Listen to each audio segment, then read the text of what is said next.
dokie. Okie dokie. Let me see. I'll think of some by the time it comes around. Sure. Should I?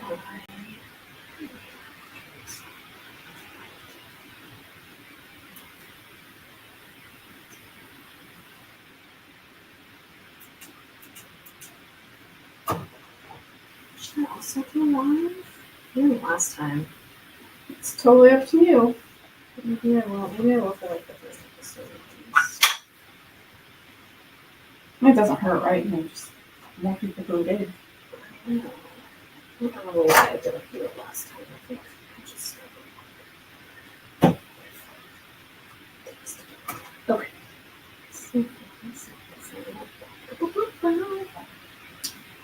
Oh, righty. Okay, I think we're good. I don't know how to go. There we go. It's weird starting this without a guest. Because I'm like, I guess we just start whenever we want to. Yeah. Oh, we don't have anyone in yet. Hold on. I wanted to first talk. Oh, I'm not allowed to my voice today. I can feel it. I wanted to ask anybody if they need pep talks. Okay. Is this thing already on this vision? It should be. Is it green? Yeah, it's green. Green? Yep. Okay. Did you go live already? I did. Okay. Well, people are just starting to roll in. Hi, friends. Does anyone need a pep talk today? We're doing a segment called Pep Talk on our episode today, and we want to be able to pep talk. Hi! Does that say aunties? Aunties, hi. Hi! Oh, it's actually telling me their names. Oh, that's Hello, good. friends. I think it's because it's from YouTube. Oh. Okay. Hi, everybody. Hi, my friends. Before we start, I just wanted to ask if anybody has things that they need a pep talk about, because that's going to be one of our segments today. So if you have something that's you're nervous about, or you need someone to boost your ego about, like maybe, I don't know, maybe you want to dye your hair blue and you're nervous, or maybe you have never talked to your doctor about ADHD and you want to, but you're scared that you're going to get rejected. I don't know. Whatever's giving you anxiety right now that we can boost you up about, we'd love to hear it for that segment. Okay. Let me just catch up with these. We're getting comments on them. We're so beautiful. Thank you. Oh, I like that. What's our pink hair? And so we are both in committed relationships. What? They're asking if we're single. Oh. Hey, who's asking? I'm just kidding. Gray doesn't mind if I date other people. No, I'm just kidding. Am I though? I'm still trying to put my life together for this episode, but it's okay. We're not. That's okay. It's the People. neurodivergent thing of waiting till the last minute, which I don't usually do. I'm usually pathologically ahead of schedule. Yeah, you are usually autism dominant. Yeah, it's not usually the last minute pressure crunch of like, I didn't write the things down that I needed to write down. Ew. Okay, I shouldn't say ew. That's judgy, but okay. Would you ever join P. Diddy Freak Off? Oh, what does that even mean? Listen. I'm not against things that are weird. I'm against things that are not cool, like abuse and being with underage people. I don't know exactly what the whole P. Diddy thing was. That's underage people, isn't it? I think or was it assault? It was assault. Okay. Yeah, he's assaulted his That's girlfriend. Yeah. Yeah, it was not good. Hi, Neural Circus. Good to see you. Hello, everybody. Before we start, we're looking for anybody who needs a pep talk about something. Yeah, we're about to start our episode. Yeah, one of our segments today is giving pep talks. So if you need courage to embrace your weird, or confront somebody or whatever. I don't know. Yeah. Please. If you need us to That's cheer you on, I brought my pom-poms and my cheerleader outfit. She didn't, but I did. I have one actually in my costume. This is very, I don't know if people would guess this about me, but I was a cheerleader in junior high. Oh, Competitive cheerleading. wow. Then I didn't do it anymore in high school. Did you do a bunch of tumbling? No, I wasn't a tumbler. I was a flyer for a while. It was fun. So, but then I had a growth spurt in junior high, so I was kind of too tall or like bigger. I like hit because I'm not tall. I'm 5'3", but I kind of like grew really fast and then stopped before everyone else. So for a minute, I was like taller than everyone, and then everyone else grew, and I don't know what happened there. But yeah, then I just got over the whole cheerleading thing. I felt like I was too cool and too grunge and too like. Hi, friends. We've got a lot of people tuning in from YouTube right now. Nice, I love That's that. cool. I wonder what the difference is. Honestly, if you're doing pep talks, might as well ask. I'm starting my own YouTube channel soon, and honestly, I'm pretty much terrified to upload my first video. That's a good one, I am me. We can tackle that, absolutely. If anybody needs a pep talk, just put it in the comments, and we'll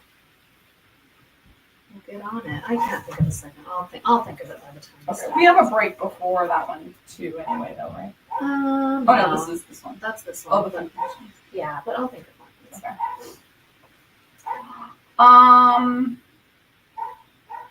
Okay. Okay. Sorry for the dog. Hold for dog barking. Yeah. She's in a mood today, folks. Come lay down and be quiet. Lay down. Lay down, please. Lay down. If she can't hear me, I forgot. Lay down. She can't hear you? Lay down, please, so she's deaf. Oh, she is? Yeah. Oh my god, I didn't know that. Okay. Oh, here's another righty. person. Governor time. I need to have an uncomfortable conversation with someone about my boundaries, and I'm very non-confrontational. Ooh, yeah, that's a toughie. I hear you on that one. Okay, logged. We'll tackle it. We'll tackle it. Stay tuned. Okay. This is just a pep talk, though, not like an advice column. Because I'm not good at giving advice. Yeah. I don't think. This is something you've already decided on but are nervous about. Yeah, we'll just, encourage. Okay. Okay, so welcome back to Keeping It Weird. Welcome. Did you say weird? I think so. I think maybe I got more weird. Yes. It's increasing. Mission accomplished. It's increasing daily. Excellent. Am I still weird? Absolutely. Yeah, I don't even know who I am anymore. Okay. Did you stay weird? That's the question. Okay, so first we start with friends and followers. Yeah? Yeah. Okay. That's what we should do. We're a little off kilter because we're recording out of order today. We're recording like our second episode first. Yeah. And I think we're like... It's messing with our brains because we usually start with an interview. We're very routine oriented Really. around here. Yeah. And I'm like, how do we even start an episode? We were like trying to run on autopilot, but then we changed up our routine. So Okay. Welcome. We're here to podcast. This is what we're doing. We're still weird. Okay, so you first. Segment 1, friends and followers. Friends and followers. We do it always first. We introduce you guys to people who we're following or things. Doesn't have to even be a person. It can be a show. It can be a song. It can be a podcast, whatever. So my first one is a person on Instagram who I've been following for several years. Their name is Aslin, and their Instagram account is aslin.t.bird. Aslin is spelled AZLAN.t.bird. That's on IG. And this person creates a lot of really fantastic content and is also trans and is also autistic and is also an amazing artist. And I follow them for all of those reasons, but also I felt like it was important to give a special shout out to this person today because they've been having a really rough go of it lately. And their posts, sometimes they get on Instagram and share their truth and what is happening in their life, being displaced out of their home, having to sleep in their vehicle, not being able to find reliable employment, and just kind of being very exposed about the state of their life, which is a really vulnerable thing to do. Yeah. And has been asking for help from people. So if you can donate to Aslan or purchase some of their art, the link to their art page is right on their IG page. I know it helped this person out a lot, and they're one of us, and they're a very sweet human. I can tell, like, I've been following them for a long time, and I just always felt like they're such a sweet soul. Aww. And I really hate seeing neurodivergent people, because it does happen to a lot of us, where it's like circumstances happen and it's a disability, and people forget when they see you and you appear like a competent, functioning human, and they don't realize what the struggle is. So Aslan, I love you. If you ever come across this, I want everybody to go give their love to Aslan. Aww, that was a pep talk for Aslan. That was a pep talk for Aslan. I almost got like choked up talking about it because Aww. their videos, I'm just like, oh, I want to help this. If I was a bajillionaire, I would send you so much money, Aslan. Unfortunately, I'm not.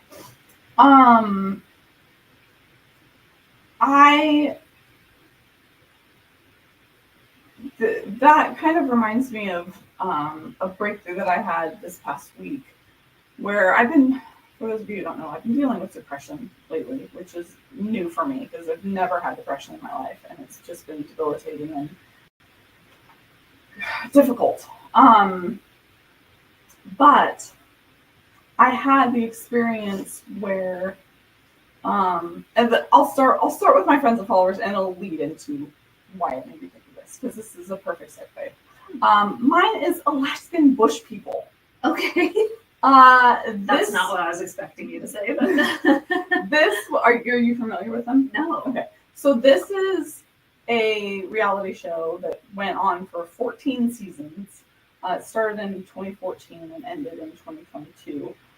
It's about a family who they call them like wild people because they say that they like grew up in the wild of the Alaskan bush. It's a little exaggerated, and that's the first season or two is a little like staged because they're really trying to play that off.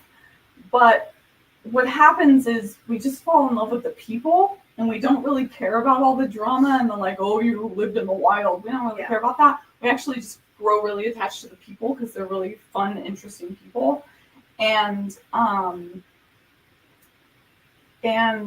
they have a lot of like bad luck stuff happen to them. Like they get really, I mean, it's not so much a spoiler alert because it's just a theme that happens to this family. And when they were really like in the thick of it, I found myself going, oh my God, I wish I could just like hold them and hug them and tell them how much they mean to me and how inspiring they are to me. And it made me realize that like there's people out there that I've never met who are rooting for me. And even if they've never even seen my content, if they did, or if they saw my life or me and what I'm going through, they would feel that way. So it's just as valid as if they did, you know? Yeah. So no matter what you're going through, and no matter how few people in your life you have that are telling you that, know that there are people out there like us who deeply care about you and are really rooting for you. Even if we don't know your story, we probably will if we did, because you're our people and we love you. Anyway, the Alaskan bush people, they have really like become family to me, which is weird because, you know, they don't know me in person, but I feel like they're family to me. How do I tread lightly on this? This family is a wonderful example of neurodivergent people. And I say neurodivergent even though I don't know of any diagnoses that has or hasn't happened in their family. these are just very eccentric, uninhibited people who think outside the box, and they're very creative and problem solvers. They MacGyver their way through a lot of adversity. They just find things that work. They're very, what's the word? No, what is it? Inventive? I don't know. Anyway. Were you looking for ingenuity? Ingenuity, but what's the... I don't know what's the verb of that. Ingenuitive? Oh my God. Is there a word? I'm usually not good with words. Ingenuity. I did comment something. What was it? Somebody said absolutely. I think they were talking about my thing. Okay. Anyway, this is a perfect example. So I was talking last episode about how I've been working on my big next project is developing a neurodivergent homestead commune. And this is the perfect example of, and the reason I wanted to do that is because we have brains that don't really fit this society most often. And that's why it's considered a disability, is because we don't think like the people who this society was built for. And so a lot of times it leads to that dysfunction of can't hold a job, can't pay your bills, that kind of stuff, because we just weren't meant to have a brain that's constantly, oh, I must pay this bill and I must do this and this and this and go to my job every day and clock in 9 to 5. And that just doesn't work with so many of us. And that's why we're dysfunctional. But in an environment that's really conducive to who we are and allows us autonomy and allows us freedom, and we're still able to work together and solve problems and fix what's needed, but we do it in our own way. And it just leads to so much more happiness. And these people, the Alaska Mush people, this family, go through such horrible, hard times, but they still have beautiful, happy attitudes. And it's because they still have their freedom, their autonomy, and they have each other. And they know how to fix problems and work together without, all of those neurotypical rules forcing them in a box. So anyway, that's my recommendation. It's on Discovery, but I think I watched it through HBO Max or something. Yeah. I haven't heard of it. I just never knew what it was. Yeah, and if you like watched it and gave up after a few episodes or whatever, trust me, after the first 1 or 2 seasons, it gets way, way better. So it's one of those things where you gotta hang in there. Okay, what's your second? Okay, our first one's that deep, right? Yeah. We got really deep on I was actually going to save that for the next episode, but it was a good segue. So. Yeah, that's good. Sure, get it out there.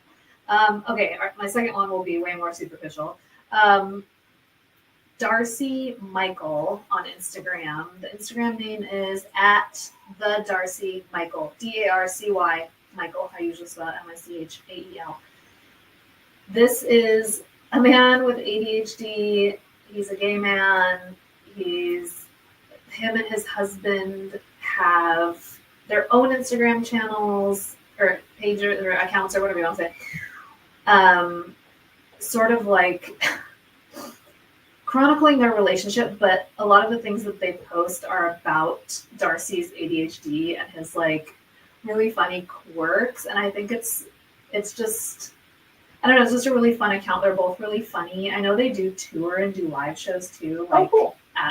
as comedy people. I don't know if you call it stand-up, but they're very funny. It's very cute content. Always makes me very happy, and a lot of the stuff that Darcy does, I can relate to. I'm like, oh yeah, that's very ADHD. And I like when people can make light of some of their quirky habits, and their partners can too, and just appreciate. For instance, one of the most recent posts they made was his husband posted a video of Darcy packing his suitcase, and he's like, hack. I know this one. Hack for an ADHD partner. Tell them that your flight is leaving 2 days ahead of when it's actually scheduled to leave, and he stops packing. He's like, are you serious? Or something like that. And I was just like, oh my God, that's so funny. I think that episode is actually I think that video is actually how I found them. Because there was, in that video, there was the background where they open a dresser and it's shoes, and the drawer comes out, folds out like that, and there's shoes in there. I was like, that is an amazing piece of furniture for an ADHDer. How come nobody told me that shoe dressers exist? Yeah, I want to get a shoe dresser. I have a spot in my bedroom reserved for one because I didn't know they existed until recently either. Yeah, shoe dressers. Pretty awesome. Okay, yeah, but yeah, I know who you're talking about, and they are hilarious. They're hilarious. The Darcy Michael. Yeah. Okay. So should we do the pep talks just because these people are here? While we're here. Yeah. Well, finish your other. Friends and followers, and then we can do pep talks. Okay. Yeah, then we'll do pep talks. Okay, by the way, if anybody else needs a pep talk about something going on in their life right now. Yeah, there was one other person who hit up mine. Okay. So hopefully you guys are still here. We'll do pep talk soon. Okay. Okay, my other friends and follower is ADHD Disaster. His name is Wyatt. He is a good friend of mine. He's adorable and hilarious. He also lately has been going through some depression, burnout stuff, and has kind of shifted his platform to be a little more vulnerable with that stuff.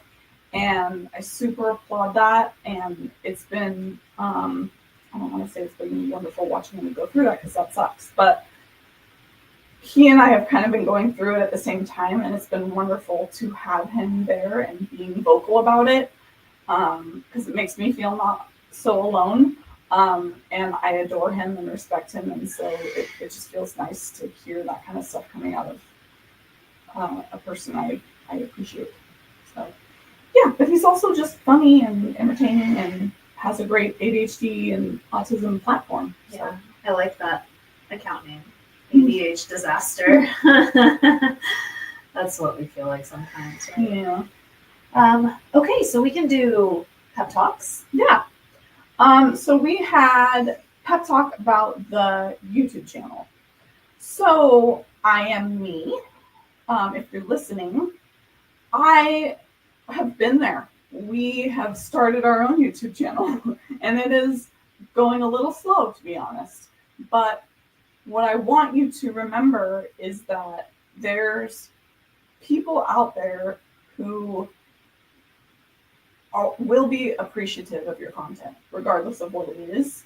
And if you keep being true to yourself and your content and your subject and your passion, it will attract people of like minds, and it will attract the people who are who care deeply about that stuff too. And so even if it starts slowly, please don't get discouraged. It just hasn't found the right people yet.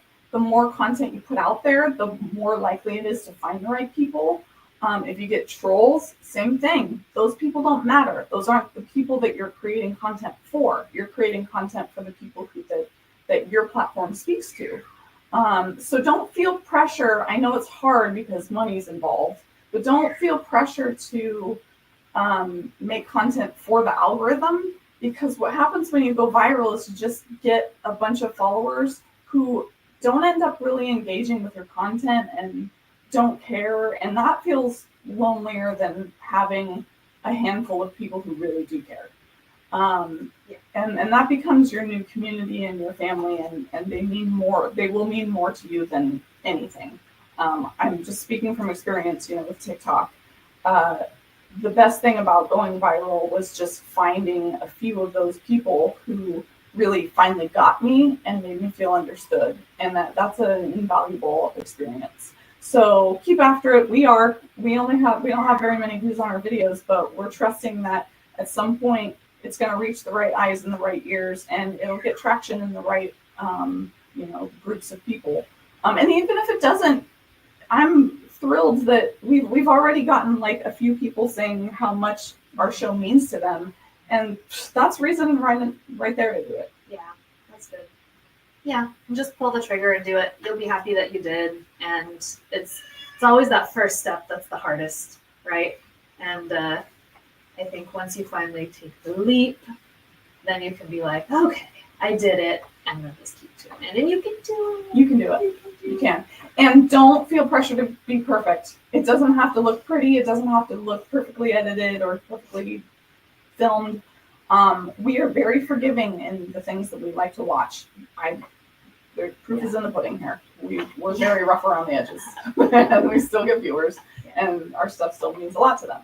So, and I'm sure you can think of many examples of things that you've watched that weren't, cinematic quality, but were meaningful to you and really helped you. Yeah. Okay. I have one over here. This one was a boundary one, right? There were two. Okay. One was from Gogger Time. I think that's how you pronounce it. I need to have an uncomfortable conversation with someone about my boundaries, and I'm very non-confrontational. And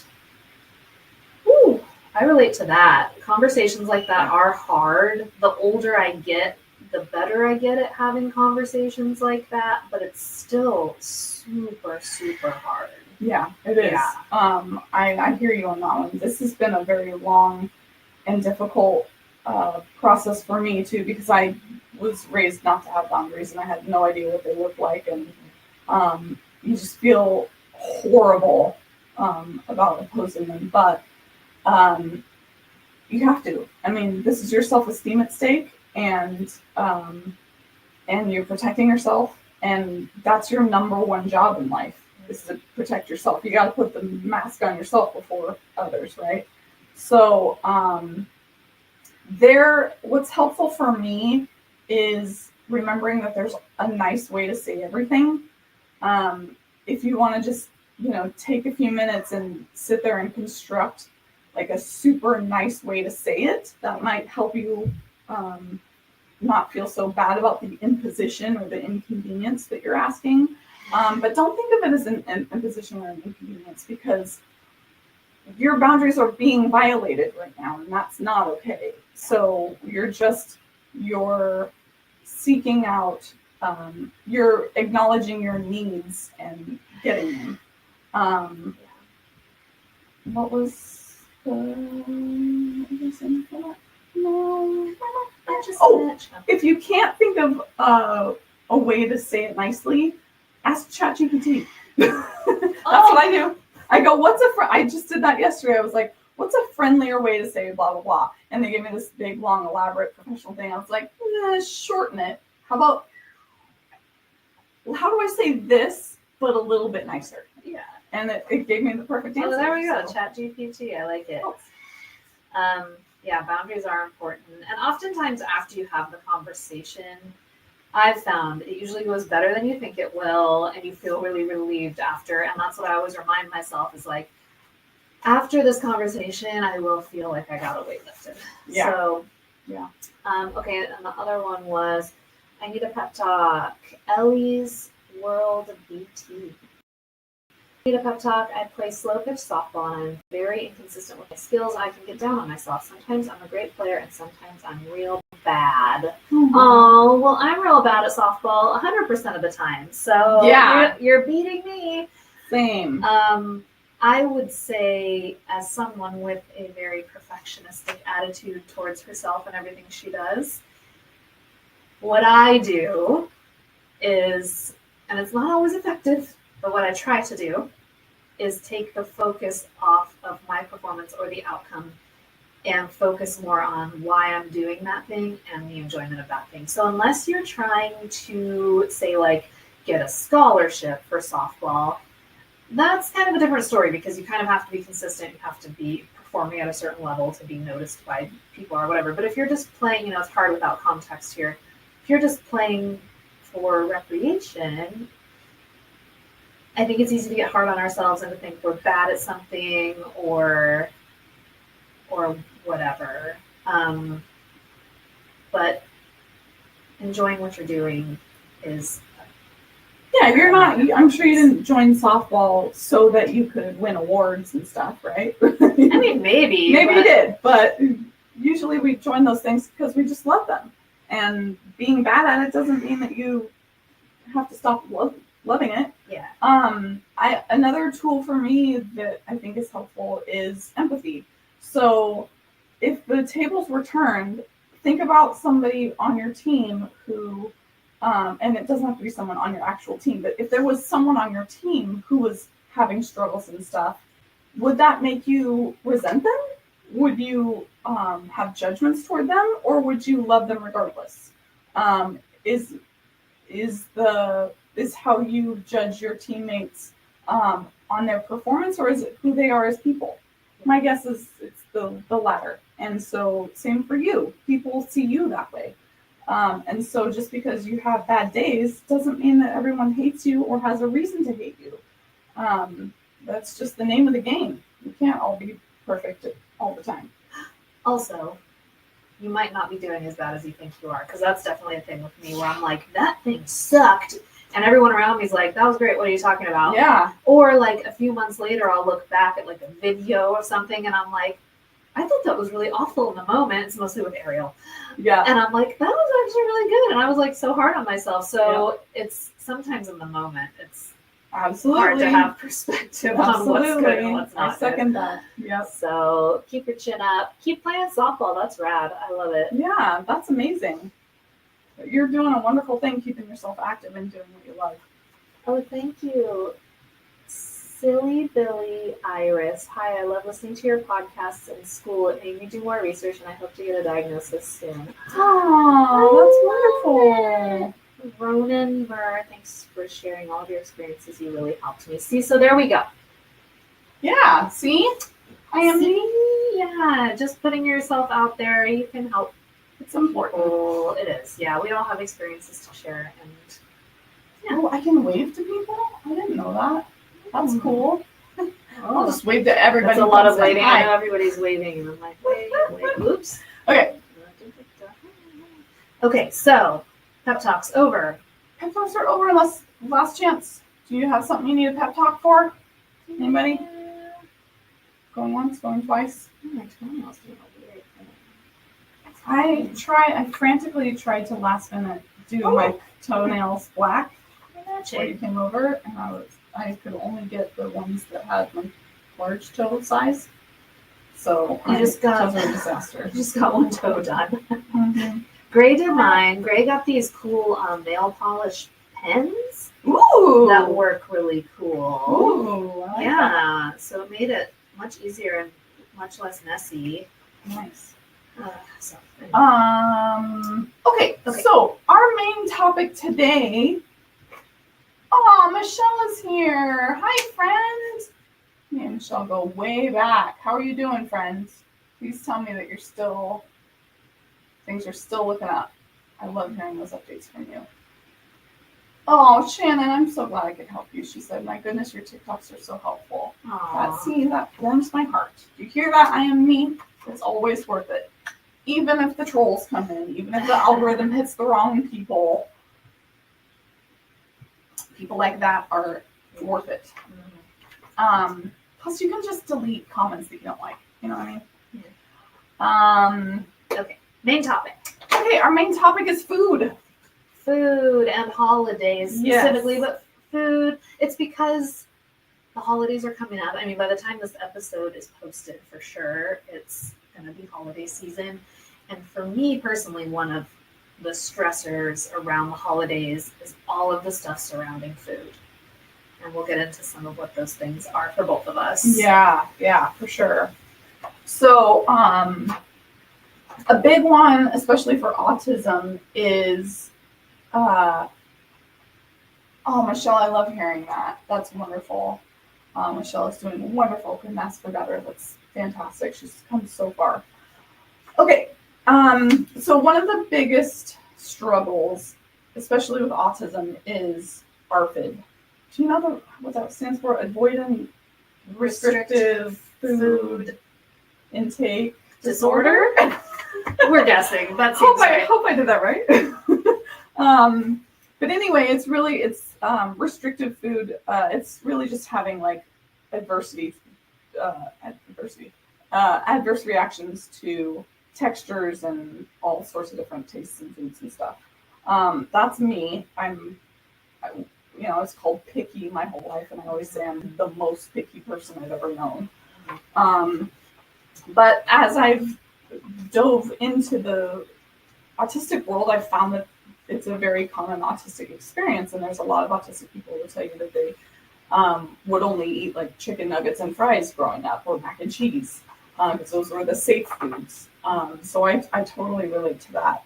And that can be really distressing for a couple reasons. One, you're not getting the nutrition that you need because you hate everything.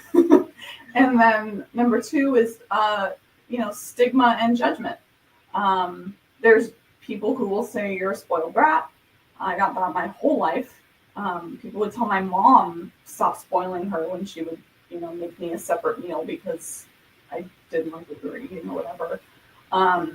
Because they don't understand the true, neurological stress that it puts us under. Like, it causes serious actual distress. The way, a phobia would. If someone made me eat mayo, I would cry in front of you. I went and I had to do a swallow test for my, I have a choking problem. And they had me, eat this barium stuff. It's like this white, creamy. The barium. Yeah. Mm-hmm. And that's my thing. I can't do white, creamy stuff. And I was bawling in the middle of my appointment, and she stopped and was like, "Are you okay? Are you in pain right now?" And, I was at this point, I was almost 40, and I'm bawling in this stupid appointment because of what I'm eating. Mm-hmm. I felt so dumb, and I was like, "It's just my sensory issues." And she was like, "I'm gonna get you a referral to a occupational therapist." But anyway, thank you. That's so sweet. So anyway, it can be a struggle just because of the stigma and the judgment, and you can feel like a spoiled brat, and you can inconvenience people. I don't like that. I don't like that either. I don't like that either. And people feel very precious about their food sometimes and the things that they make for others. And if someone doesn't like something, some people get offended by that, or think you're being, a certain way. Yeah. My son deals with this pretty bad to this day. He's 27 and still is has a real hard time with different tastes, different textures, different smells. It's just a thing, and it's we have to be aware of it whenever he comes over for dinner. It's okay, what are the safe foods that Zane will eat? If we're making pasta, no sauce or anything else on it for Zane, just butter, just buttery noodles as well. And it's it's fine. Yeah. It's better than not eating anything, right? Yeah. So my main thing with food goes along with the reactions that I get are similar to that, but mine is not picky eating or the ARFID. It's not aversion based because I'm not really picky. I like a wide variety of foods. There aren't very many things I don't like. I am vegan, so I just don't eat animal products because of certain reasons. But for me, I do have some OCD issues when it comes to food contamination and cleanliness surrounding food preparation and things like that, where that gets in my way when it comes to being able to sometimes enjoy foods that other people have made, or going out to eat, or eating at other people's homes, or potlucks. I can't do potlucks. And it causes a lot of anxiety. Recently, just a couple weeks ago, when a girl who's in my class, who I've kind of become friends with, I guess, class friends, school friends with, she knows I'm vegan, and she's very sweet, and she likes to bake, and she's like, "Oh, I'm going to bake some vegan pumpkin muffins since we're going into fall." She's like, "Do you like pumpkin?" And I'm like, "Oh yeah, I love pumpkin stuff." Mm-hmm. And she's like, "Oh, I'm gonna make some vegan pumpkin muffins." And I was like, "Oh," and I was like, "Oh God!" immediately I'm filled with like a sense of dread because I know what's going to happen. She's going to go out of her way to make the pumpkin muffins. It's very sweet. I realize like that's so nice.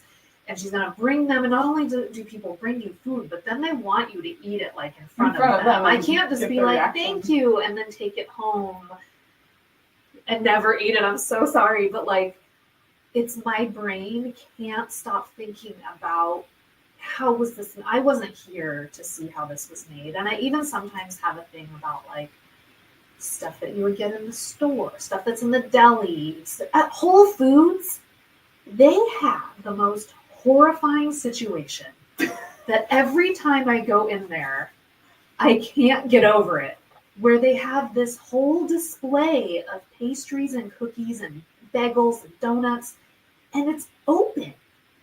It's like open air. It doesn't even have like a door on it or a sneeze guard, nothing. Nothing. It's just open. And people go and they grab what they want. And I'm like, who has been tickling my bagels? Who is eating off of this? What person in their right mind is like, this cookie that probably 500 people have breathed all over is what I want to put in my mouth. Like, yeah, you also don't know if someone like picked it up and went, oh no, I don't want that one, I want this one. Or like when people are looking and they get really, I see people doing this in front of me where they're like looking all close and they're like breathing on it. And I'm just like it gives me so much anxiety and I just can't. And so that's often like when we're invited to someone's house for dinner and I'm like, yeah, that's tough. I'm like, I'm not going to want to eat anything they made. Mm-hmm. And it's so... I can't tell most people why. My closest friends know why. And I'll be like, I can't eat that. I'm sorry, like I didn't see you make it. I don't know what you did. I don't know where the ingredients came from. Were they expired? Some people use expired ingredients. Mm-hmm. I do because I'm in the food manufacturing business and I know that expiration dates are totally made up and bullshit. Okay, we're going to get into that in our next segment. But I am a... Yeah, I'm really... I get that, and I respect that, and there'll be like times where I'll want to eat something inspired, but I'll be like, hey, do you want leftovers? This, just so you know, this is expired, but I'm still going to eat it because I still feel comfortable with it, but I want you to know that it's expired in case you want to decide against it. Because I respect that. I totally get that about people, but this is all a struggle, and it's silly because it's not... It has nothing to do with the person. No. And people, it's one of those things where people get unnecessarily offended, even though it could be anybody who you could replace that person with anyone else in the world and it would still be the same situation. Yeah. And same with like how they cook the food. Like if there's something you don't like, it doesn't matter if you cook it or my mom cooks it. I'm still not going to like it. So there's times... Excuse me. She got too worked up. There's the choking problem you referenced a minute ago. Exactly. Yeah, part of it. I have that too. I wonder is that a neurodivergent thing? So I did discover. I went down a long rabbit hole this week about connective tissue. Connective tissue problems. No, it's water. Oh, it's not going away.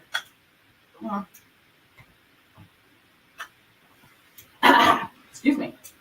Okay, so I went up. Oh, my ovary. Speaking of connective tissue problems. My ovary. I keep having overshare, maybe. I don't know. We're open on here. Yeah. I got an IUD several months ago, and ever since then, I sometimes I'll move a certain way, and I'll get a horrible pain. Ooh. It feels like my ovary's going to explode, and it just happened when I leaned forward to get my water. That sucks. I need to go have that probably checked out. Yeah. Who knows?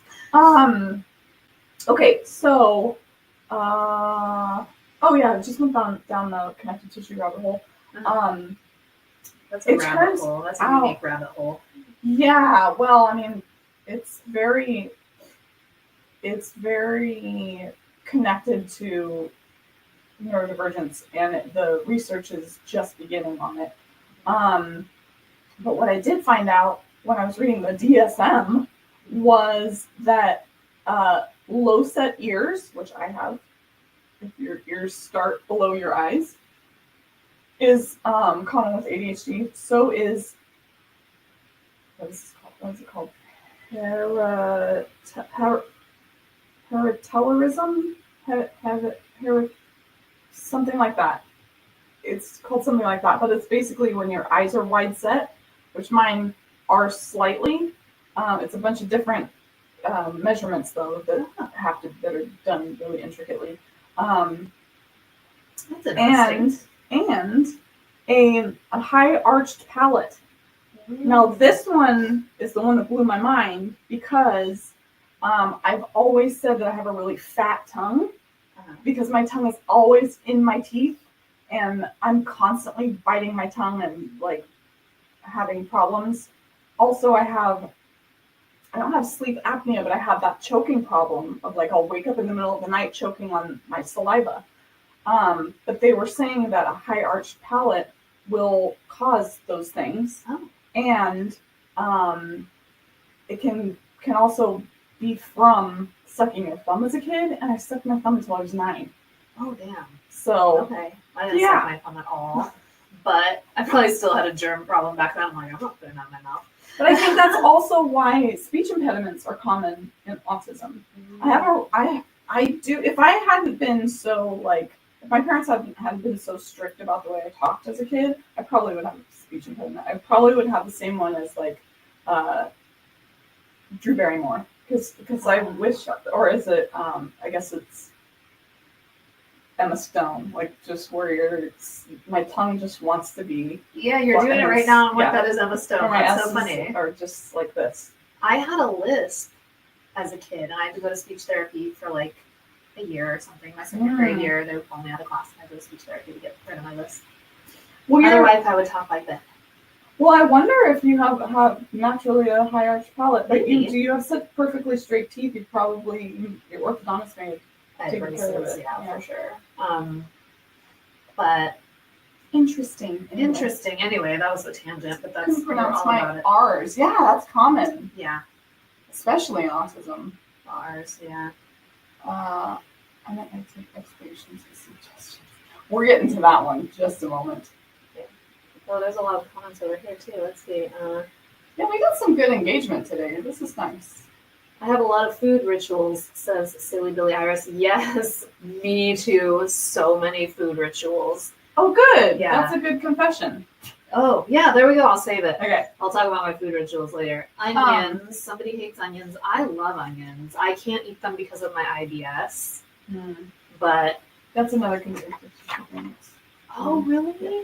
IBS is common? Oh, yeah. I mean, yeah, I knew that. I've heard that it's connected, but no pun intended. I'll literally starve if I ate all my safe foods. Yeah. So, yeah, there's the different struggles that we have. There's the not getting enough nutrition. There's the offending people because they made something for you and they take it personally when you don't want it. Mm-hmm. And then there's the judgment of people just thinking that you're a spoiled brat and that your parents should have just made you eat it anyway. But I have news for you. My parents tried to do that, and studies show that that is bad because all it does is now traumatize us, and it makes the aversion worse because now not only do we dislike the food, now we have that emotional association with it.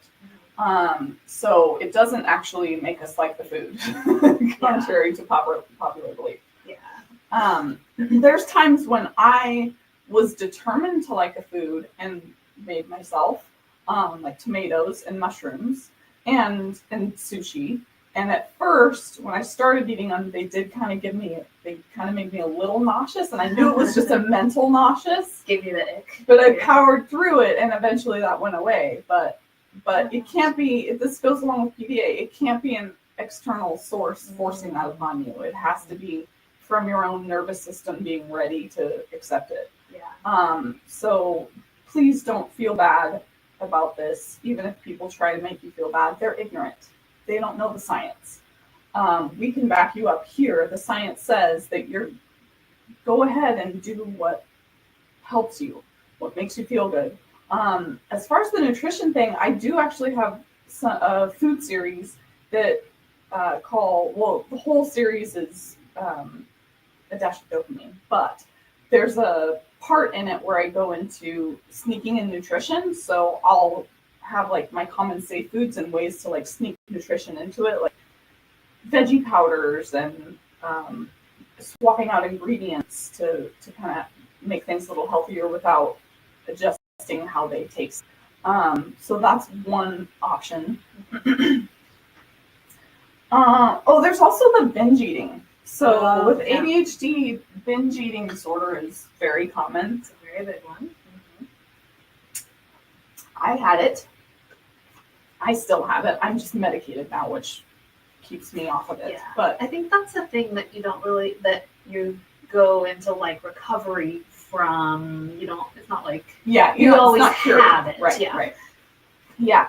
I'm just I'm better on meds. Yeah. When I'm off meds, that's one of the telltale signs that either my meds aren't working or I didn't take my meds. It's like I can't get enough food even though my stomach's full. I'm like craving, werewolfing as I call it.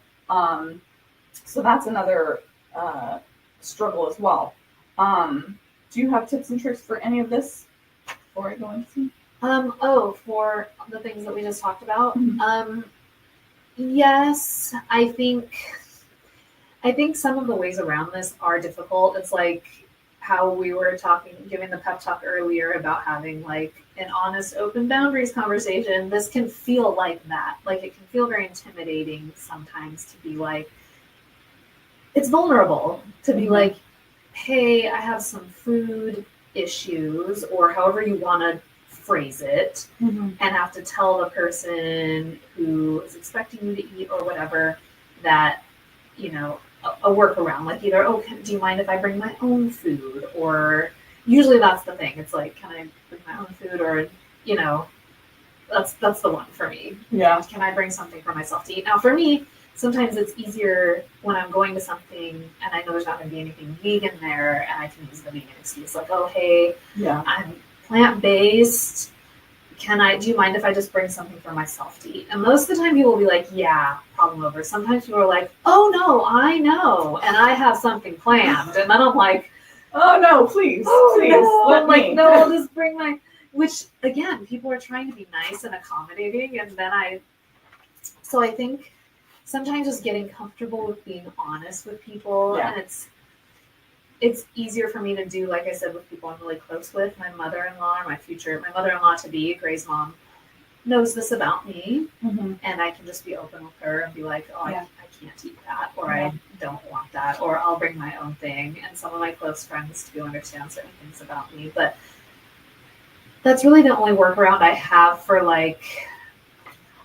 approaching the whole like eating at someone else's house or going to a barbecue or a potluck situation. And not offending people. Where it's like you just have to be honest or think of some sort of excuse that goes with the moment. Yeah. Sometimes you don't want to be honest. To work. Yeah. My appetite isn't this. Yeah. I don't have much of an appetite these days. This is my go-to. But then you get skinny shamed if you're skinny, because that's happened to me too. Like, oh, but you need to eat. Look how skinny you are. And I'm like, that's none of your business. Thank you very much. It's usually older people that say that. So another thing, and I liked what you did as far as like being proactive and telling people before the event. That way, it's not about like once the food is presented to you, all of a sudden you don't want to eat it. If you give them a heads up, it's less likely to be taken personally because they understand it's a you thing and not a them thing. Ideally, that's not always the case, obviously, but so being proactive helps. If you still don't feel comfortable being proactive, like sometimes you can use have your partner throw you under the bus and just like have your partner be like, hey, Courtney doesn't really like much. She's extremely picky, so we're just gonna bring her own food or whatever. Yeah, that can help too because you can kind of talk about the crazy girl in the corner rather than being the imposition. Yeah, that's funny you said that because I was just about to say Gray is kind of my partner in crime. Sometimes, like one of the things for me, like when there's a family gathering and all the food is ready and everyone's gonna go make their plate. Gray will be like, will either like run and go get me a plate real quick, or be like, babe, the food's ready, or tell whoever's cooking, like, let Melissa make the plate first, because that's one of my things, is once everyone's gone past the food, I'm not gonna eat that food anymore. They've all gone past it, everyone's breathed on it, everyone's touched on it, everyone's reached over it, and I can't. Then I just can't after that, and I'll be hungry. It's one of these things about myself that I wish was different, but You just gotta live with it. it's also I don't, because it protects me. And I think that's a lot of people who have OCD will understand that, where it's like these things that are such a huge inconvenience that you are like, my life would be so much easier if I was not like this, but also you are so afraid of and hesitant to change that behavior because you're like, no, but I do this because it keeps me safe. It keeps me from getting people's germs in my body, keep me from getting sick, which I don't know how true that is, because I know people who I eat eat shit that's anything and everything. as long as it's not fuzzy and green, I'll eat it. Yeah, I was at a Christmas party last year at this cardiologist's house. So I'm not friends with it. We were there as performers, me and my aerialist group. We were there as performers, and after we were done, they were like, go in and just enjoy the party. You guys are done performing. They were so nice. And we were like, oh my God, we're in this huge house, this mansion. It has like catered food and everything. But by the time we were done performing and got around to it and everything, the food had been sitting there for hours. And it was one of those charcuterie situations. It was on this huge kitchen island. And there were like meats and cheeses and nuts and berries and everything. And it had been beautiful at one point, but unless you had picked it over and it was like scraps, and it had been sitting there for hours, and the meat and the cheese were all sweaty. And we walked up to it, and everyone who I was with just starts like, and like putting stuff on their plates. And I'm like, you guys. I'm like, no. And they all know me, and so they thought it was hilarious how much of an anxiety attack I was about to have. And I'm like, you're all going to be sick. You're all going to be texting me tomorrow being like, I have the worst food poisoning. And guess what?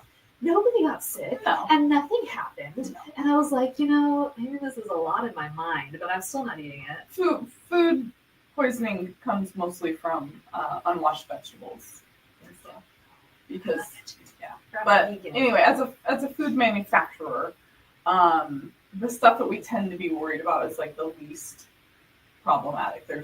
I'm not even going to tell you what actually is problematic, because I don't want to start other anxieties. Don't, because it will. But, and trust me, I probably know most of them, because over the years, this is how it gets so bad and it snowballs, right? Is because you pick up little bits and pieces of, like, one time randomly, I don't even remember where it was, probably on like 2020 or one of those news shows that's like, oh, there's all kinds of bacteria in ice machines at restaurants because people are reaching their hands in and scooping it out, those kind of ice machines. But now, that was years ago. I can't drink ice water from restaurants. I won't even touch water. I bring my own water everywhere. Oh, that's honestly, it's one of the cleanest things ever. We don't know. They said it on 2020. The food safety laws say that you can't touch the ice with your hands. You have to use the scoop that's food safe. I don't believe you. I'll never believe anybody, because I heard it one time and now it's in my brain forever. No restaurant water for me. Sorry. But this does bring up a good point of, like, people think that we're just spoiled and Curly, shut up. It's gonna ruin my audio. This whole, like, you're a spoiled brat and just make yourself eat it, and your parents should have just made you eat it. What people don't understand is, like, it's not fun for us to be an inconvenience on everybody.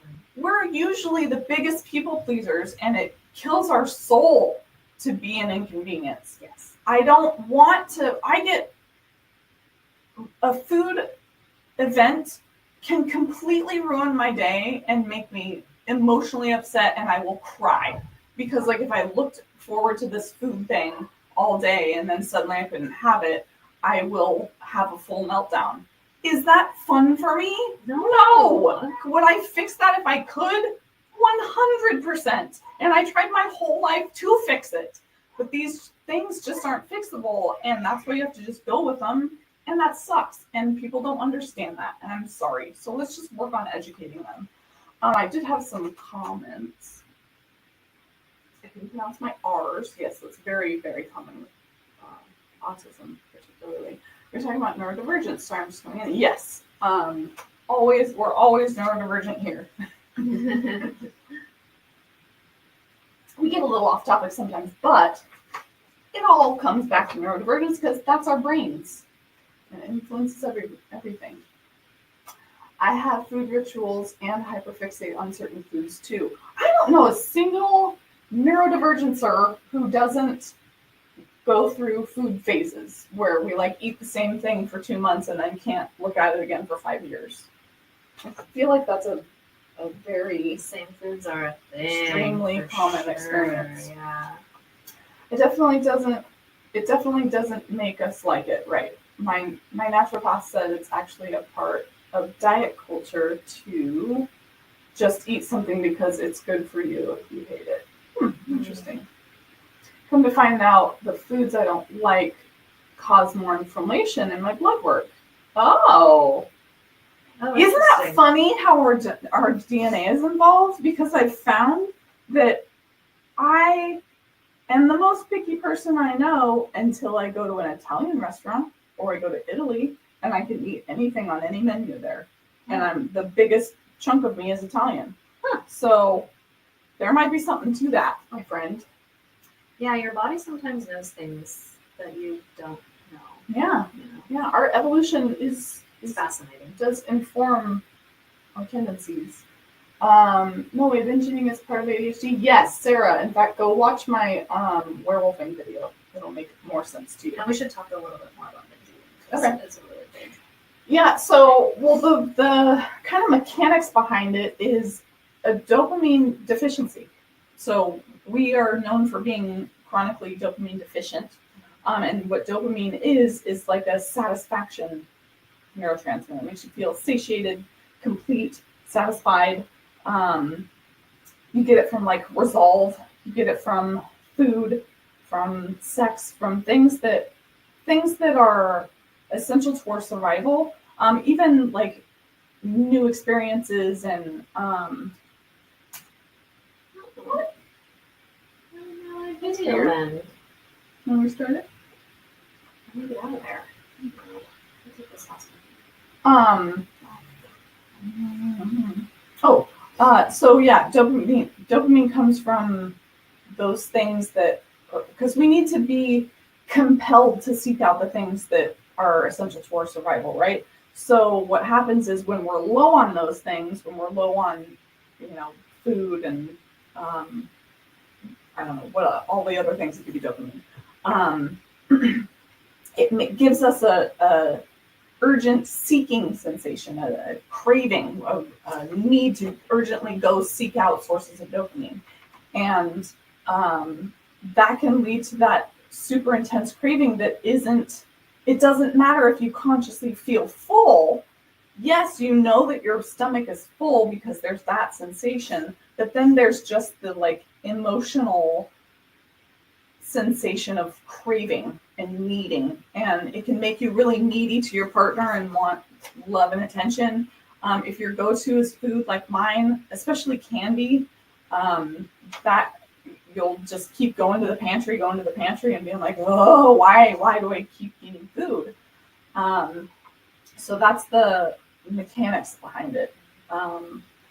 So if you get those cravings, that's why.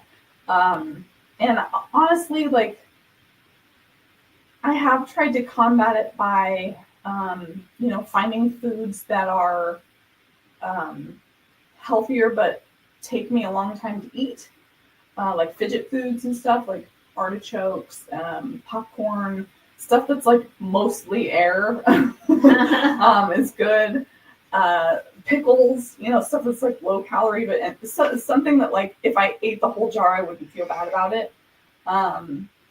So I've really tried to seek out foods like that help, but honestly, nothing has really kind of fixed my binge eating until I got on the ADHD meds, because it evens out your dopamine deficiency, and eating, it stimulates those pleasure centers and that gives you that dopamine hit. It's just like scrolling on Instagram or any other thing, shopping, like, and whatever your thing is that gives you that dopamine hit. Yeah. That's what the binge eating is for some people. Yeah, and dopamine is highly involved in addiction because there's a lot of dopamine receptors in the VTA, which is the area of the brain that's responsible for learning and building habits and routine.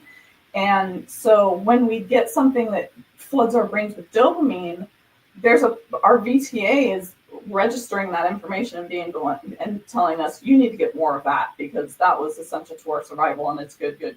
And maybe it's candy, which isn't essential for our survival, but the brain is just seeing the dopamine and it's like, yeah, this means that it's a good thing. So it's reinforcing that for you and making you feel like you need to keep doing it. And that's why, see, that's going to lead to my food confession. So it's almost not a good idea to have a segment that's still related to that topic. But I'll get some out later. Anyway, I lost everyone's comments from before because for some reason my live shut off, and I need an iPhone charger. Is this an iPhone charger? Looks like one. Yes. I have the hubs, my butts in where it says hubs and adapters. Oh, excuse my butt, everyone. Hubs and adapters. She organized. Okay. Do. Stig. Hi, Stig. Says, before I started on my meds, it used to be real bad. I sometimes bought a pack of Oreos that I inhaled in secret before dinner. Dude, the Oreos, I had to blacklist Oreos. That's another thing I had to do is just start blacklisting foods that I couldn't trust myself with. Oreos is one of them. I did that too. I would eat like a full box of cereal and a bunch of Costco muffins and like it was bad. And then I would starve myself for like 4 days because I felt so guilty and take a bunch of laxatives and it was awful. Don't ever. It's terrible. Wow. I haven't had the binging problem. I think because I've always had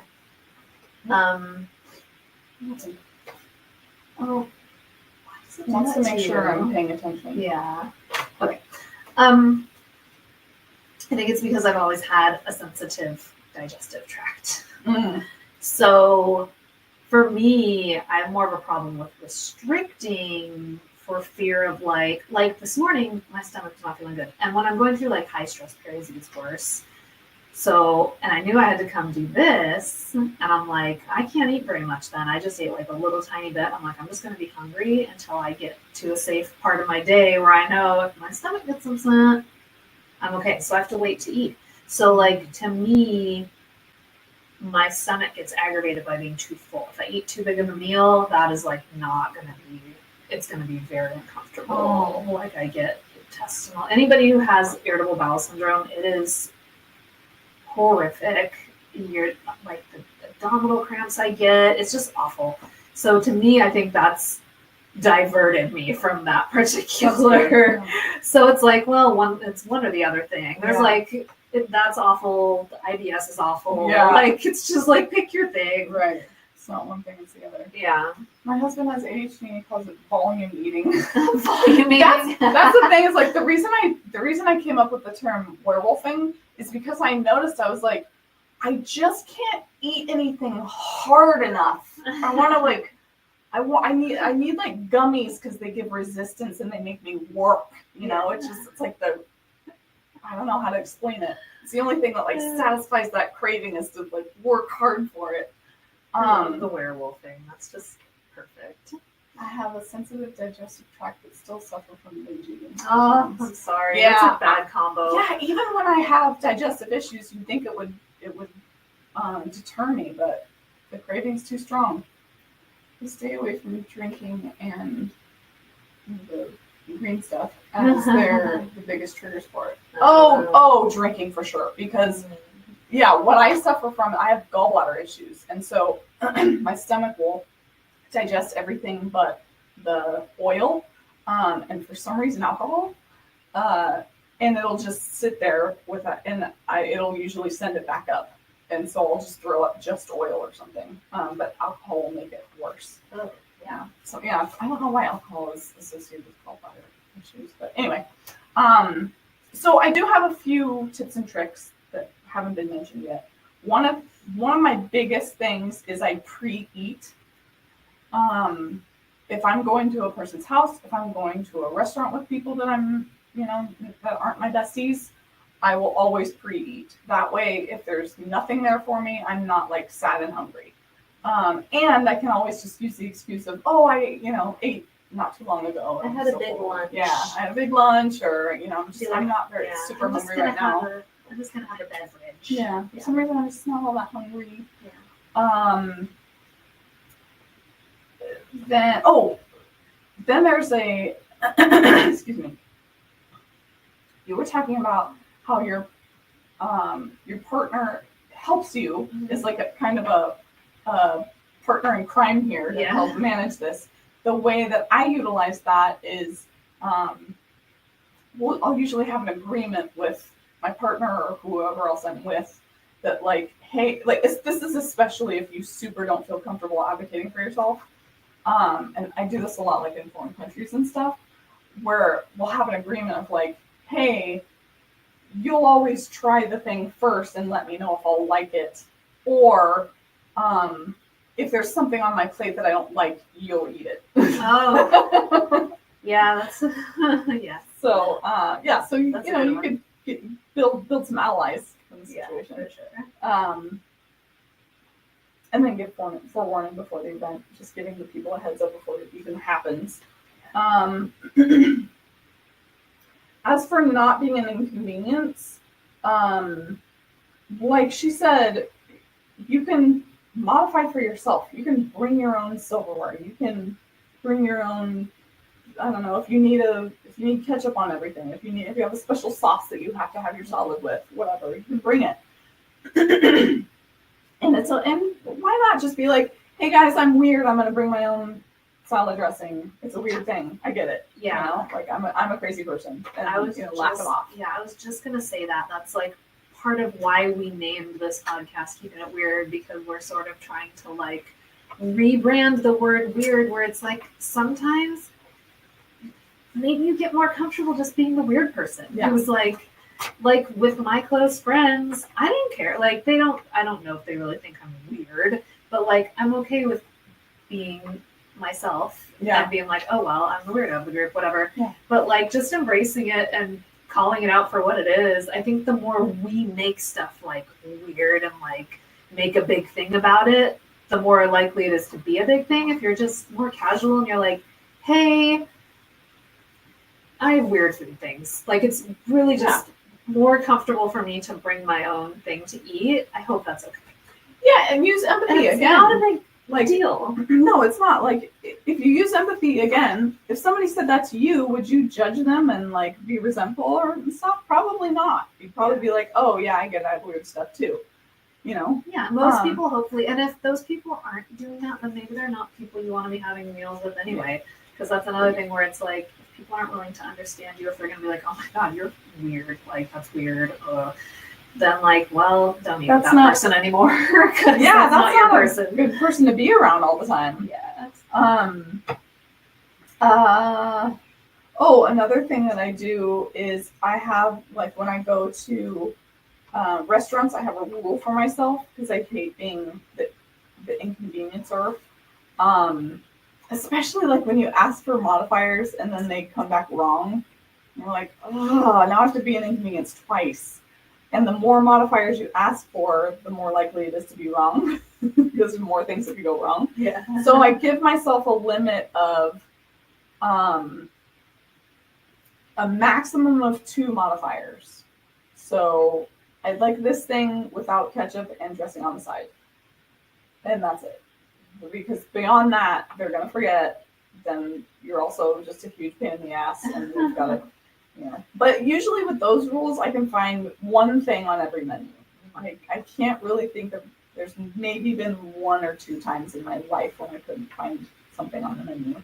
But I don't like most things. So I almost never find something on a menu that I don't have to modify somehow. But if I at least just have my rule of maximum of 2, it keeps me from feeling like an asshole. Yeah.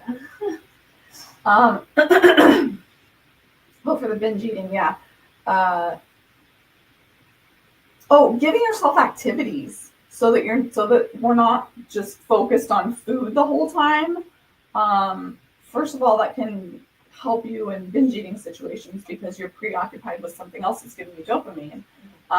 But also in restrictive settings, it can take the attention off of you not eating, because you're doing other stuff. So give yourself activities to do at the place. Like make sure that you have in your head, games you'll play or conversations you'll strike up or whatever. And for the binge eating, there's substitutes like cauliflower mash is helpful because you still get that mashed potato without all the calories that mashed potato taste. Puffed snacks that are mostly air is nice because you can still do this without, completely overstuffing your stomach. And then like diet sodas and sugar substitutes and guilt-free snacks like pickles. And then there's also, if you want to just protect your blood sugar, I'll make rules for myself of like, I'll have to eat something that has protein, that is a good source of protein and fiber before I eat the sugar so that it doesn't spike my blood sugar so I can, keep those metabolic diseases at bay. So I think that's it for my tips and tricks for food stuff. Do you guys have any?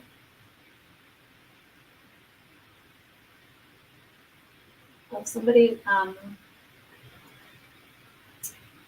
Briboy, Briboy, 95. Sorry, I can't say names very well. Sunflower seeds are good for the binge eating. Yeah, that's good. It's barely calories and takes a long time to break the shells, and it's stimming. I eat sunflower seeds when I'm driving.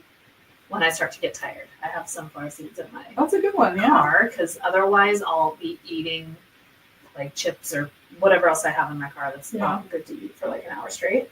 But yeah, good tip. Gum is good too. There's also another reason that I binge eat, and that is because like if I eat something that leaves kind of a taste in my mouth, and this could be totally unconscious, I don't even realize it, but it'll leave like this taste in my which will keep me focused on my mouth and the tastes in my mouth, which will then lead to me thinking about food and wanting food. Yeah. So if I stop that with gum, if I interrupt that feeling with gum, then I can focus on other things and my brain isn't, thinking about what is or isn't in my mouth. Yeah, that's a good one. Sometimes I'll get in a back and forth cycle where I want something salty and then I'll eat the salty thing and then I'll want something sweet. And then I'll eat the sweet thing and then I'll want something 100%. salty. And then I'll eat the salty. It just keeps going until you're like, I need some gum or I need to go brush my teeth or something because otherwise absolutely I'm just going to be stuck in this cycle forever. Yeah, and I was afraid to say that because I didn't know if anybody else had that. But the gum does help the sweet. If you're in that back and forth and you need sweet, do the gum and that'll take care of it. And if I do something minty, eating anything for me after mint, it never is good. Right. So like if I do a minty gum, I'm automatically just like, I don't want food because my mouth is all minty and nothing tastes good with mint. Right. To me, at least. I don't know. I have a couple comments over here. Did you see my comments before the video quit? If not, I read something that autism means self.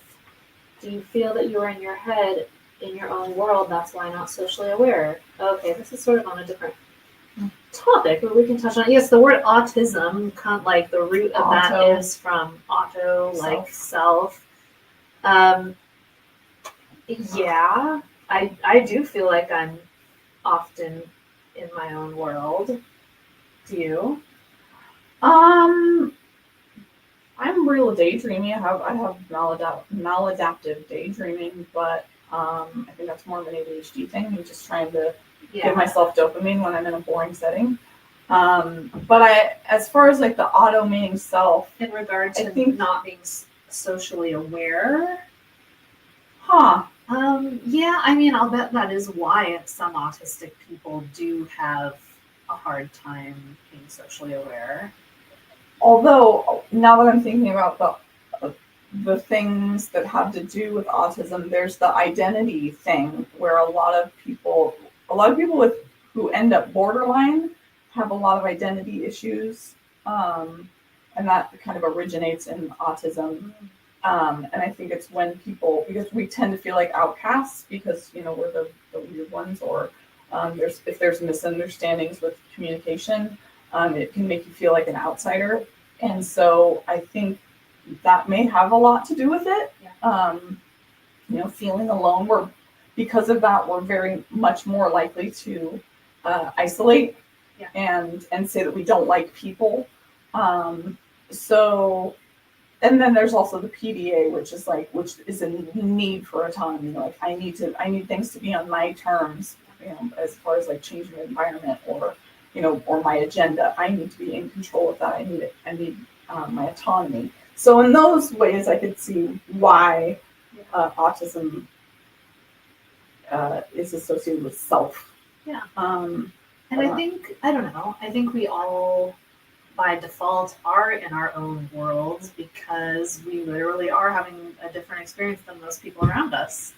So it can make it hard to be socially aware when, you sort of perceive things and express yourself differently than others. Yeah. So good question. When you say being in your own world, do you mean that you miss things, that things happen without your awareness of them? I'm guessing because I think that's more of an attention thing, but paired with missing social cues and maybe not understanding social cues, it could probably exacerbate that. Stig, thank you. I'd love to hear that. But right now we're keeping it weird. So if you want to DM me that, I would love it. One more thing from boy, I'm sorry. Do you think that if someone is autistic, then they should be with another autistic or at least a neurodivergent? And my thought on this is it makes life easier, but I definitely know mixed couples, I'll call them. One person who's neurodivergent and one person who's not, who have perfectly great relationships because they find ways to understand each other. But I do think if your partner is also neurodivergent, it can be helpful in many ways. But you may also clash because it just depends. I feel like it definitely depends on how your neurodivergence manifests because we all have so many different dynamics. And there's so many different ways that you can be neurodivergent, whether it's autism versus ADHD or overstimulated versus understimulated, and which certain things you need, what your specific accommodations and needs are. So if you have somebody who is food avoidant and somebody who's a binge eater and will eat everything, that might be a good pairing because, like I said, I can have something on my plate and they'll eat it. No, that's me and Gray. You just described me and Gray. But then there's other things where if you're the opposite, it can be really difficult. If one of you is very social and one of you isn't, that can be really difficult to manage. Also, if one of you is very spontaneous and the other one really needs, a lot of planning and routine, that can be difficult. I personally, professionally, I would get in trouble for saying this, but personally, I always doubt anyone who says that, I'm married to a neurotypical. No, you're not. Yeah. They just don't have a diagnosis yet. Yeah. And I only say that because I have a hard time wrapping my brain around us relating to and connecting that deeply with someone who has a brain that works so much differently than ours. Yeah. It's not so much, it's not like politics, it's not like having an opinion about something. It's really the way you approach the world around you and the way you perceive things and interact. Everything, yeah, it's so different that I can't imagine meeting a neurotypical person and feeling oh yeah, you get me, or yeah, we totally just vibe. I can't imagine that. And that may just be, I may just be projecting on the rest of neurodivergent people, but that's just my thoughts, just knowing what neurodivergence is. But again, it totally depends on what your needs are. I think the important thing is being very self-aware and knowing exactly what your needs are and what accommodations you need for those needs. And if that person can provide them. And I think it's very important to be clear about that with each other in the beginning so that you know what you're getting into. Because it's just like I say, it's just like dating someone who's in a wheelchair. Like if you are someone who can, wheel them around, help them in the car, and can accommodate their needs, then great, that's wonderful. If you, also are in a wheelchair and maybe don't have arms, or I don't know. If you're a person who wants a partner who can go backpacking with you, yeah, right. You're not gonna probably want to date someone in a wheelchair. Like that's like a very stark example, but sure. It's like you see where we're going with this. Yeah. Like if you don't have the ability to accommodate someone's needs, then you're not a good fit. Yeah. And that's not a knock on one person or the other. It's just people not fitting right together. So you just have to make sure that I think that we're always going to be attracted to each other because we just get each other. Mm-hmm. But we can also be very unhealthy because of the dysfunction that is caused by living in a neurotypical world. So we have to make sure going into those relationships that we've processed all of our shit and that we're very aware of what our actual needs are, that we can't, when our work is done, what's left over that we need extra accommodations for. Yeah. So, yeah, good question. Anyway, okay, so does that pretty much wraps up our main topic? Any other questions or thoughts about food? We beat it to death, kind of, which is good. There's a lot to say about food. There's just a lot to say about food. We could probably do 10 episodes on this, and I've never run out of. What are your guys' safe foods? French fries. I think French fries is a pretty big. Anything potato. Yeah, potato. Anything potato is so good.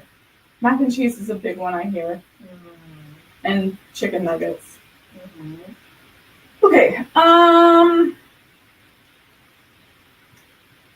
What was the other segment? It is. Oh, food confessions. All right, so now we can do our food confessions. Yeah. Go. What was mine that I wrote down? Oh, it's funny because this got brought up, expiration dates. Yes. So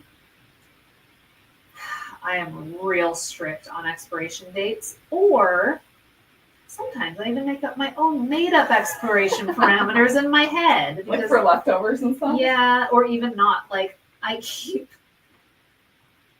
my partner, Gray, is so understanding because I love the Trader Joe's brand plain vegan yogurt.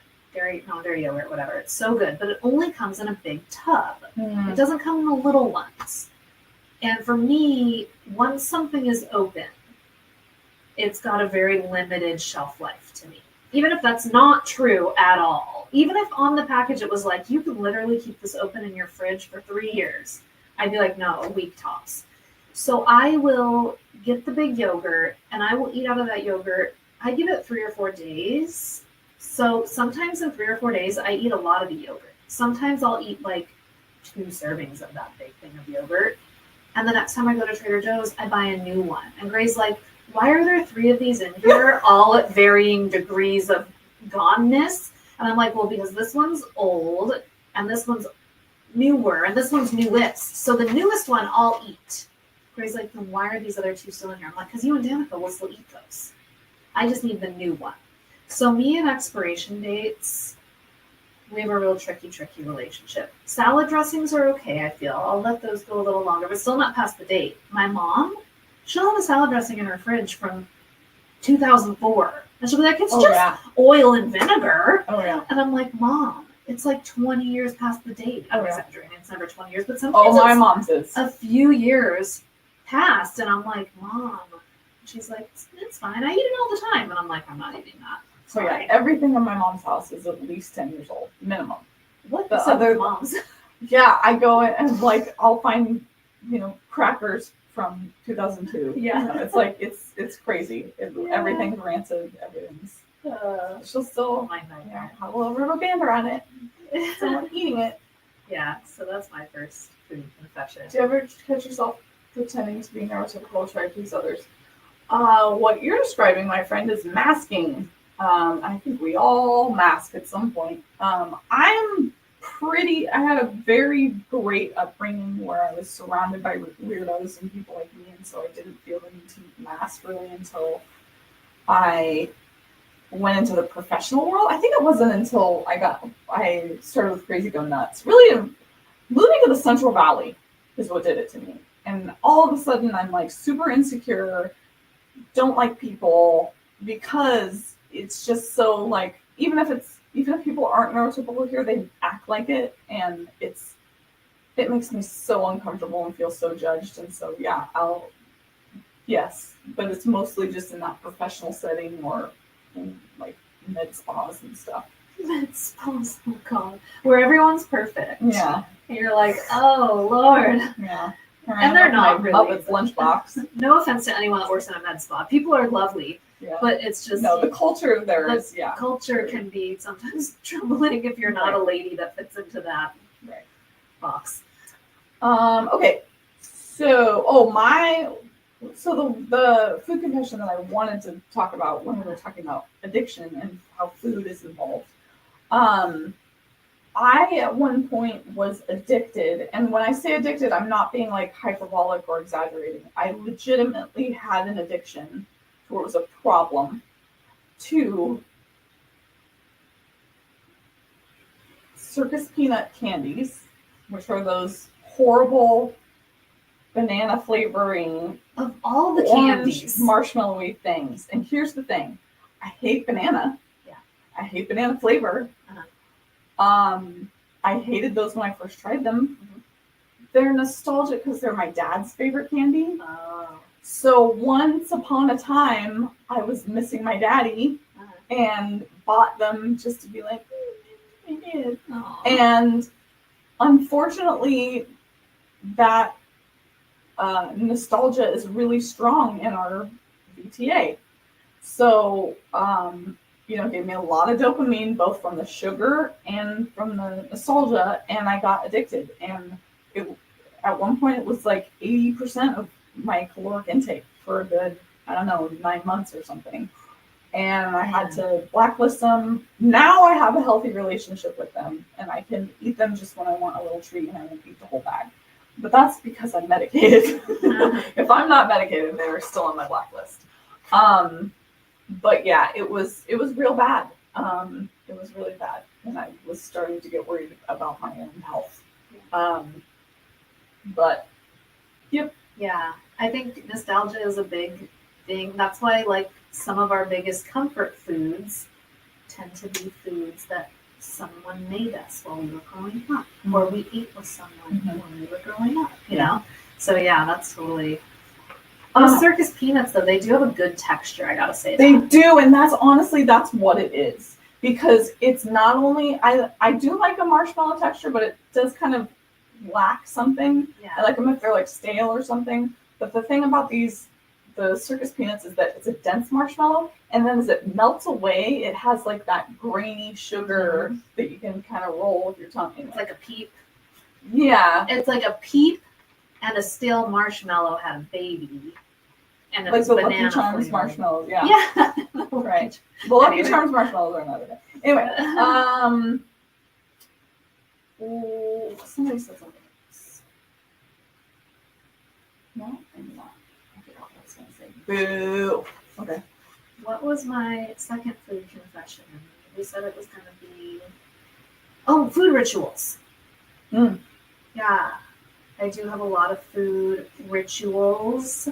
I think some of this is related to the autism of me just having a routine with the way, especially breakfast. My morning routine is very same. So that ritual of preparing breakfast, and I eat the same breakfast every morning, prepare it the same way, I eat it on the same plate, all the things.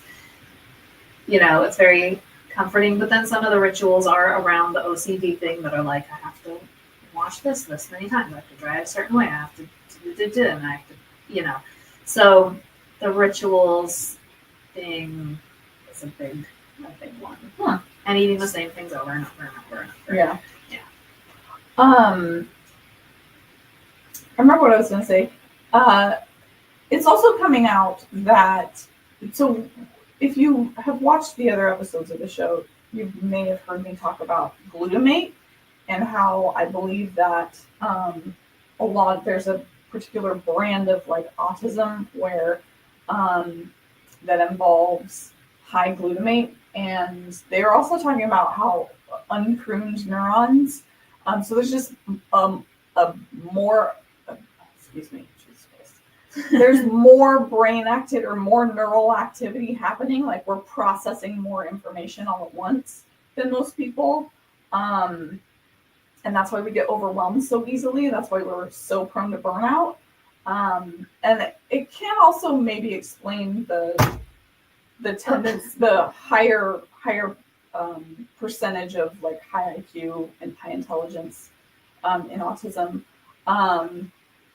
But it turns out that a lot of us crave sugar because all of that neural activity needs glucose, and the sugar gives us that. So anyway, fun fact. Yeah, that makes sense.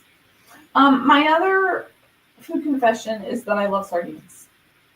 And I didn't realize the connection here, but I love sardines because my dad used to give them to me as a kid. And he would like put them in our stockings for Christmas. Okay, you did grow up in a family of weirdos. I believe you now, for sure. Sardines in your stocking. But hey, I have found people since who I love and respect who are the same with sardines, like John Mulaney. He always carries sardines in his suitcase when he goes on tour. I can't with that. Anyone who wants to love sardines, you have my full blessing, but that is not for me. Not just because I'm vegan, even if I wasn't vegan. And I love seafood. I love fish back when I ate animals. Yeah, there's something about a whole fish. I couldn't eat like herring, like the canned herring in a jar. I get it. Yeah. I get why it's gross to most people, but because it was introduced to me at such a young age, and it was such a part of, it was such a celebrated event because I was with my dad and we were, on adventures, and he was introducing me to all these new things, and one of them was sardines. And I don't necessarily want to label it as gross because I don't really like being judgmental of people's food things in that way of like, ew, that's gross. Like, it's not for me. Yeah, I don't like it. I understand why most people are repulsed. But I don't have judgment on people who like certain things. I just don't breathe in my face. I'm like, that's not my bag. Beets are mine. Oh. My thing that I just don't.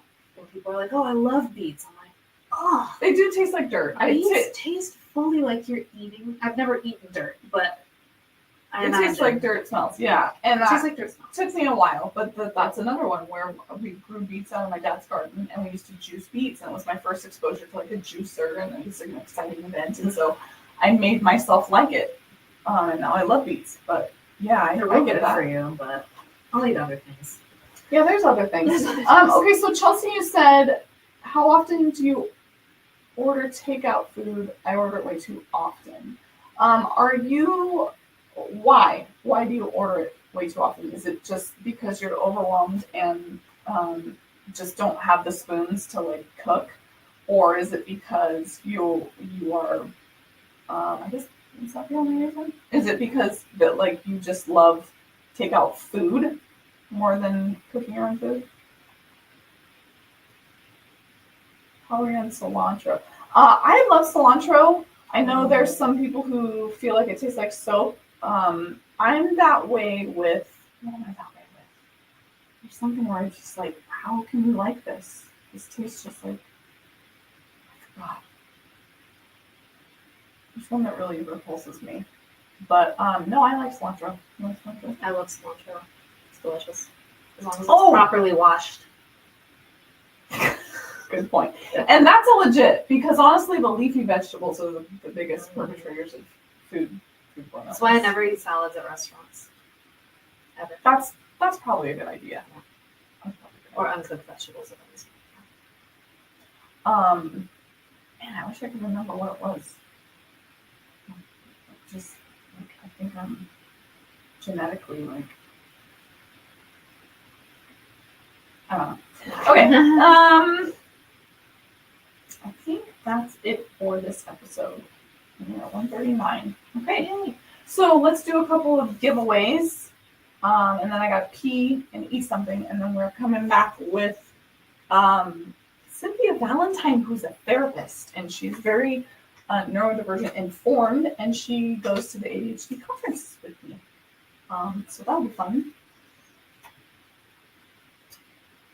Okay, so there's not a connection between ADHD and CBT tasters.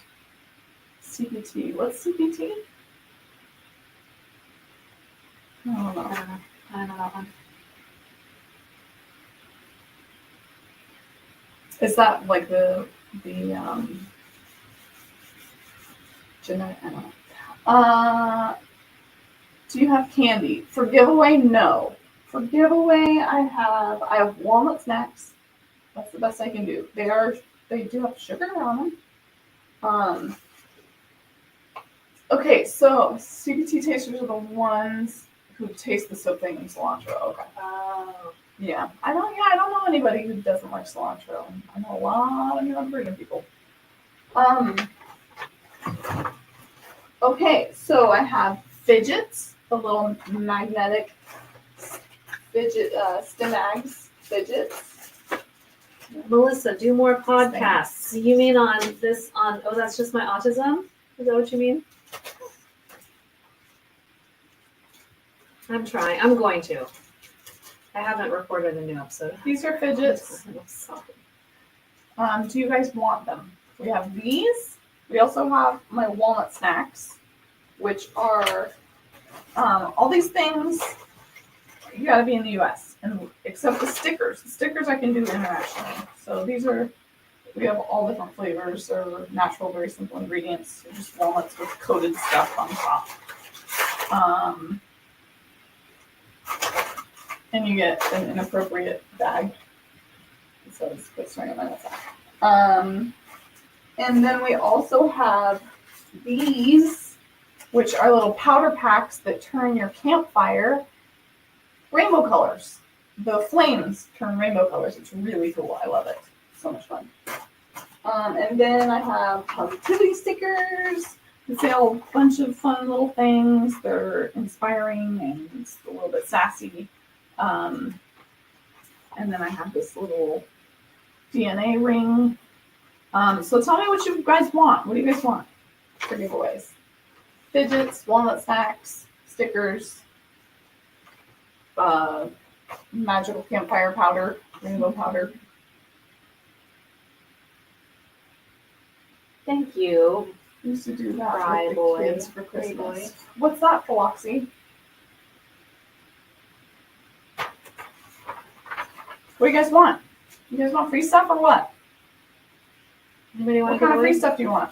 Anyone want Fidgets, a stickers, walnut snacks, rainbow campfire, I want. I need a. campfire Fidget packs. Okay. I don't think there's very many people over here. Anybody else? Stickers, please, from the UK. Okay, Chelsea. Tiffany wants walnut snacks. You got it. Okay, so everybody who just answered, please DM me your shipping address and what it was that you said you wanted, and I will send it to you. Chelsea, we can go through some stickers and see what you like. Do you like sassy, funny stuff, or do you like encouraging, positive stuff? You like the bravest thing you can be is yourself. Do you like encouragement to be weird? Do you like encouragement to get stuff done? Dreams don't work unless you do. Make time for art. It's important. It's important. It's important. Don't overthink it. Dream big, little one. The best is yet to come. Dream chaser. No fake friends. Sassy, funny sounds good. Okay, Chelsea. I'll find stuff if you liked any of those I just said. Let me know. But otherwise, I'll just kind of sift through and see if I find some fun ones. I'll send you a few.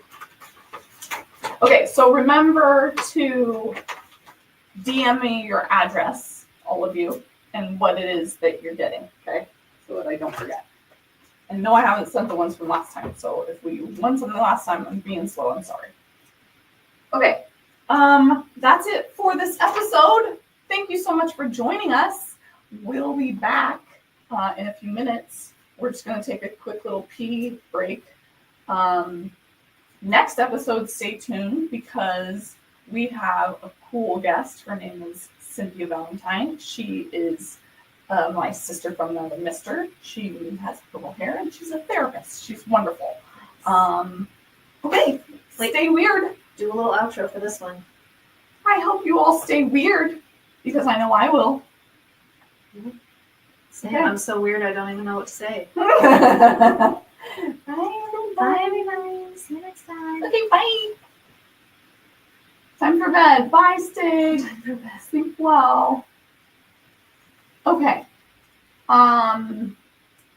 Yeah, so we'll disconnect for a minute and we'll be back on the hour. So we're going to take a 15-minute break and then we'll be back interviewing Cynthia Valentine, and then we'll have a whole new episode with new giveaways and the whole thing. The whole shebang. Come back. Okay. Love you. Bye.